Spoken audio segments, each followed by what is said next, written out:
మహబూలా ప్రాంతంలో ఉన్నటువంటి వర్కర్స్ క్యాంపులోకి మన కన్వీనర్స్ అందరూ కూడా ఇక్కడికి ఇచ్చేసి మన కో కన్వీనర్ అయినటువంటి ఇమ్మిడిశెట్టి సూర్య గారి ఆధ్వర్యంలో ఈ వర్కర్స్తో ముఖాముఖి కార్యక్రమం నిర్వహించడం జరిగింది. మనకు ఎన్నికలు దగ్గరవుతున్న తరుణంలో మనం ఇక్కడ ఈ దేశంలో ఉన్నప్పటికీ కూడా వీళ్ళ రూల్స్ అండ్ రెగ్యులేషన్స్ పాటిస్తూ మన వంతు కృషి చేసుకుంటూ మనం ముందుకు వెళ్తున్నాం. దానికి మొట్టమొదటి అడుగు మన సూర్య గారి ద్వారా ఈరోజు అడుగు వేయడం చాలా సంతోషంగా ఉంది. అలాగే ఇన్నాళ్ళు కూడా కానీ పార్టీకి అనేక రకాలుగా అనేక రంగాల్లో మనం అందరం కూడా పనిచేసుకుంటూ వెళ్తున్నాం. ఇప్పుడు ఎన్నికలు దగ్గరవుతున్న తరుణంలో మేమందరం కూడా కానీ ఇండియాకు వచ్చి అక్కడ ఓటు వేయడానికి మేమందరం కూడా సంసిద్ధులుగా ఉన్నామని చెప్పి మన సోదరులందరూ కూడా ఈరోజు తెలియజేయడం చాలా నిజంగా చాలా సంతోషకరం.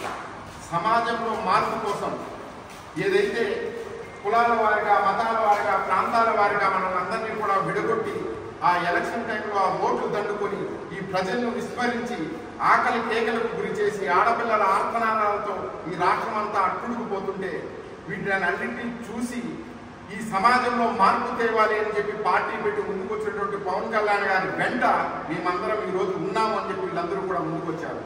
ఈరోజు ఎలక్షన్ ఆసన్నమవుతున్న తరుణంలో 6 దేశాల నుంచి కూడా చార్టర్ ఫ్లైట్స్ అరేంజ్ చేసి ఇక్కడి నుంచి పోవాలనేది కూడా మేము చర్చించుకుంటున్నాం.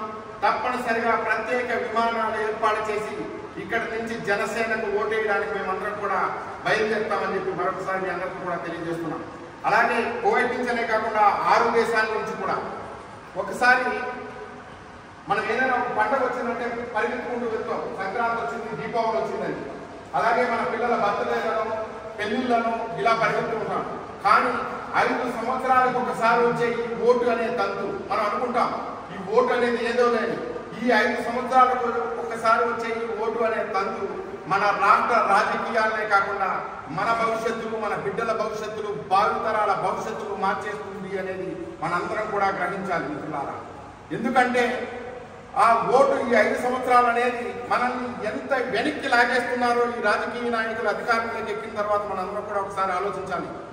వాళ్ళు ఇచ్చే మందు మార్పణాలకి పాల్పడిపోయి వాళ్ళు ఇచ్చే కళ్ళబొల్లి హామీలకు మనం లొంగిపోయి ఓటు వేసిన తర్వాత ఆ ఓటు దండుకొని మన పరిస్థితులు ఎలా ఉన్నాయో మన ఆడపిల్లల కానించి ఉద్యోగుల కానించి విద్యార్థుల కానించి అందరూ రోడ్లపైన ఇంట్లోకెళ్ళా రోడ్లపైన సమ్మెల రూపంలో రోడ్లపైన ఎక్కువ ఉంటున్నారు.